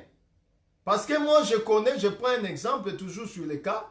Il y a une sœur qui a réellement reçu un message, un frère qui a reçu un message en disant qu'il a vu une sœur étant nue. Et la sœur est en train de danser nue devant elle dans la nuit. Et le frère béni menaçait la sœur. Tu es sorcière, je t'ai vu la nuit en train de danser nue sur moi. Toi, je ne vais pas. Et les frères, vous savez, dans l'église, il y a chacun qui a ses problèmes, qui a son interprétation, et chacun qui a sa manière de voir les choses. Pour les frères, la sœur, comme elle était de teint clair, c'est une blanche, et elle est de la tribu, entre guillemets, elle est du Kassai. Comme les gens disent que les filles des Kassai sont blanches, sont souvent des sorcières, et le frère a dit que la sœur est une sorcière. Elle est venue danser sur moi, c'est qu'elle est sorcière. Non. Et pourtant, la sœur était une sœur totalement convertie. D'ailleurs, la sœur, par rapport au frère qui a reçu le message, la sœur est plus convertie même que le frère. Mais cela voulait simplement dire que la sœur ne marchait pas bien. La sœur n'avait pas réellement l'habit, c'est-à-dire la parole, c'est-à-dire elle n'était plus en intimité avec Dieu. C'est-à-dire elle avait pris un frère qui vivait avec elle et tu vois un frère, un païen qui l'amenait dans des histoires qui étaient autres que la parole. C'est pourquoi Dieu a parlé aux frères pour que les frères puissent amener les messages. Mais les frères ne connaissant pas, ne comprenant pas les messages, il a interprété que la sœur, comme elle était de teint clair et qu'elle est kassaïenne, elle est sorcière. Or, quand nous avons pris les messages, après les menaces entre eux deux, et non, elle m'accuse de sorcière. Et non, moi je l'ai vu dans mes rêves. Nous avons interprété, nous avons fait avec le collier que nous avons usé, et nous avons réellement interprété, nous l'avons vu, et que la réalité était que la sœur se conduisait mal par rapport à la doctrine en ayant prendre un copain qui l'amenait dans des histoires qui n'étaient pas dans la parole. Donc Dieu a voulu dire à la sœur, elle doit revêtir la parole, elle doit revêtir les œuvres des saints, c'est-à-dire réellement l'enseignement véritable de ne pas réellement aller avec ses frères-là. C'est ainsi que nous avons résolu le problème. Donc, c'est facile de connaître la chose. Les messages que le frère ou la personne doit donner ne doit pas contredire la doctrine, ne doit pas contredire la parole, parce que réellement Dieu parle pour que son peuple puisse retourner dans les chemins. En réalité, c'est ça. Donc, je ne sais pas si c'est convaincant ou pas. Si vous n'avez pas compris, nous pouvons toujours aller autrement pour la gloire de notre Seigneur. S'il y a encore d'autres questions, nous pouvons toujours répondre pour la gloire de notre Seigneur. Je ne sais pas, mon frère qui a les bigots en main. Bon, s'il n'y a pas, nous voulons remercier encore tous les bien-aimés qui nous ont suivis en ces jours. Vraiment que Dieu nous soit favorable et qu'il vous bénisse encore une fois de plus. Je pense que nous allons maintenant prier pendant un bon moment et ensuite nous allons clôturer. Donc, s'il y a des questions, nous sommes là pour ça. Nous sommes votre serviteur, nous sommes vos serviteurs, pardon. Nous sommes là pour répondre à toutes les questions. Que ce soit les questions difficiles ou pas, un homme de Dieu n'a pas peur des questions. Parce que nous confessons, ce n'est pas Dieu ce n'est pas un homme qui répond, mais c'est Christ et l'onction supérieure qui répond aux questions. Donc, nous devons toujours répondre. S'il y a des questions, vous mettez sur le bas de la page ou vous me mettez inbox pour que nous puissions répondre pour la gloire de notre Seigneur Jésus-Christ. Il y a un frère qui m'a donné un message, je suis marié, et lui-même était un païen.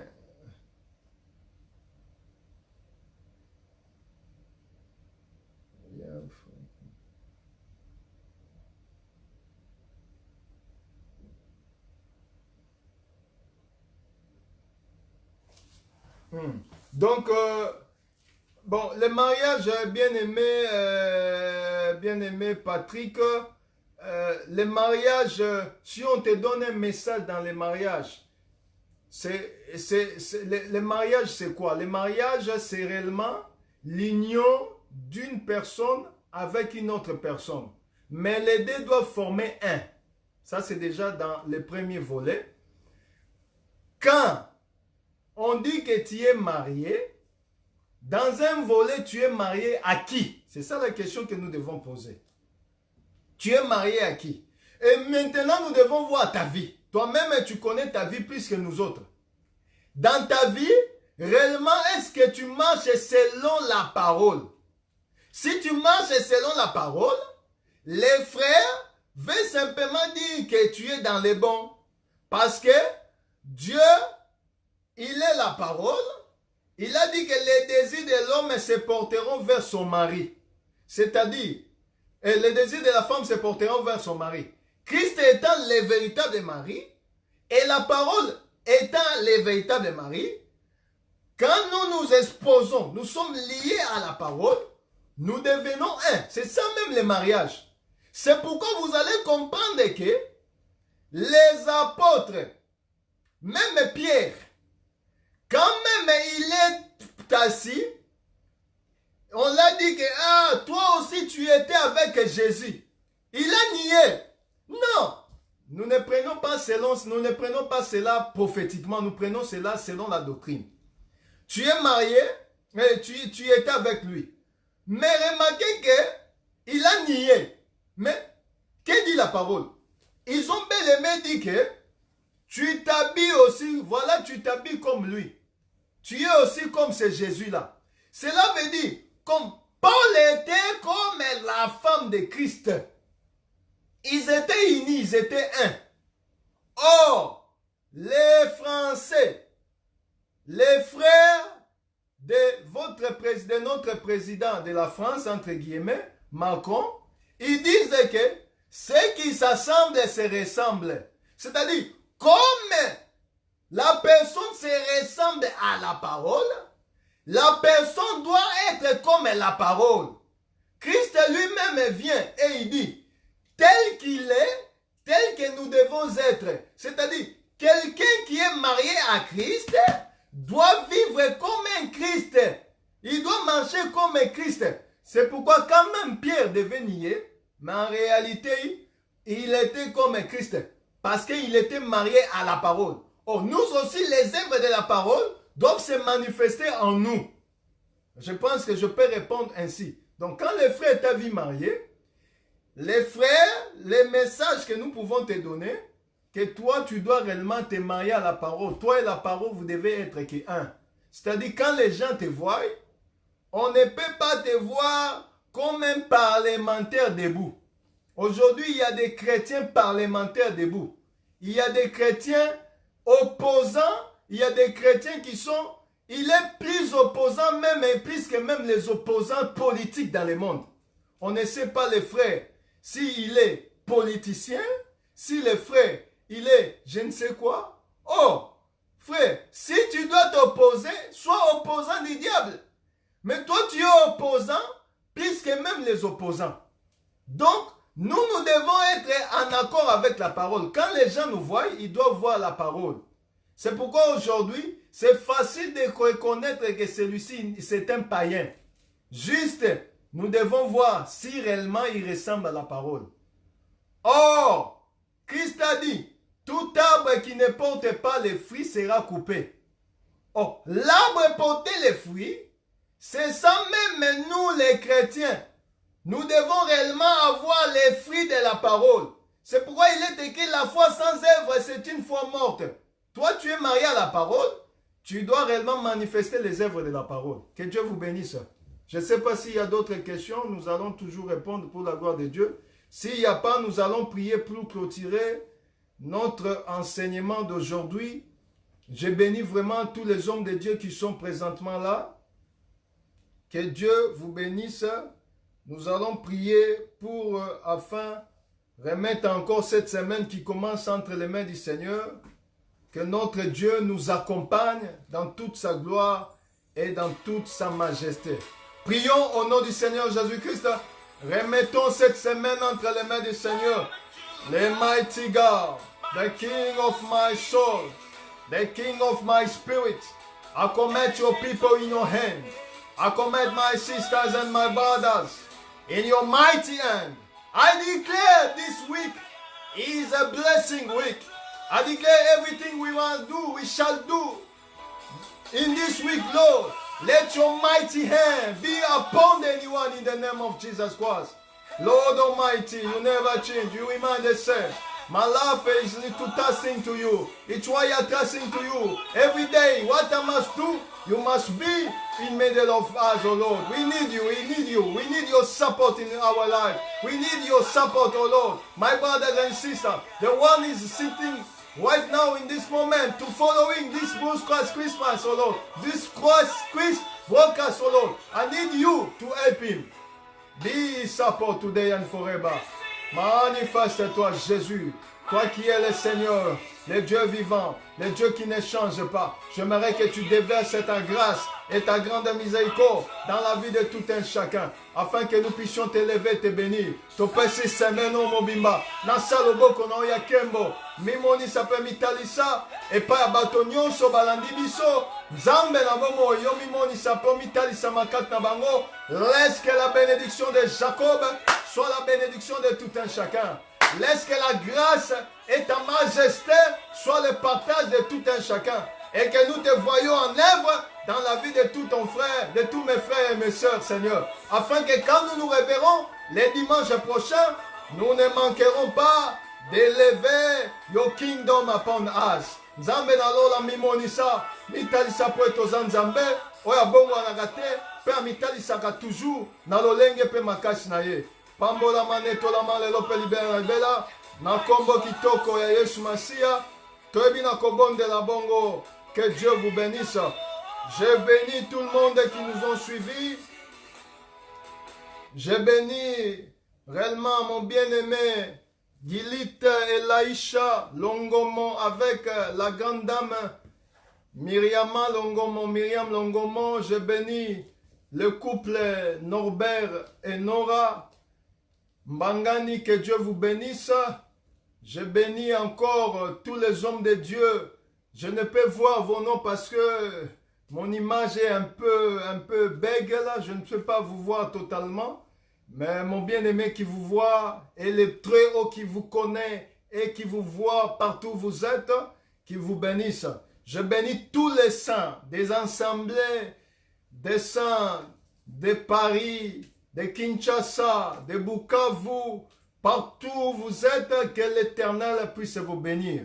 Je bénis le docteur Harmonie, je bénis le docteur Benjamin William Moutefou, je bénis le frère Fiston Longa, je bénis le frère Clary Bakoulou, je bénis le frère Patrick Mayele, je bénis l'homme de Dieu, le docteur Roger à Épinay avec sa femme Nikki et leur bébé Godwin, et je bénis aussi toute la famille Mpezo, je bénis l'apôtre Lobela en Angola, je bénis en Afrique du Sud le docteur Galilée Lingoso. Je n'oublie pas l'apôtre Caleb de l'Assemblée des Saints de Lukando.